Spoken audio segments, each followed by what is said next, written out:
Unlock seamless and secure online banking with your Barclays Pinsentry device, your key to protecting your finances from fraud. First, when prompted to log in to your Barclays mobile banking app, you'll see an option to use your Pinsentry card reader. Grab your Barclays debit or credit card and insert it into the Pinsentry device. You'll then be asked to enter your card's PIN directly into the device's keypad. Once your PIN is entered, press the green tick button. Your Pinsentry device will then generate a unique one-time passcode. This is your secure code now. Carefully type this passcode into the designated field within your Barclays app on your phone or computer. After entering the passcode, press the green tick button on your Pinsentry device again to confirm. This simple step authenticates your login. The Pinsentry device isn't just for logging in.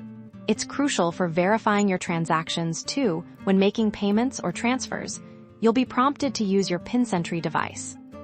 Insert your card, enter your PIN, and the device will generate a new passcode this time.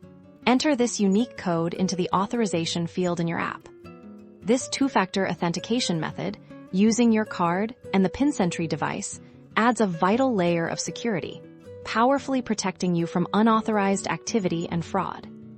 Always keep your Pinsentry device safe, and remember, Barclays will never ask you for your full PIN or passcode via email or text. Stay secure. Stay protected.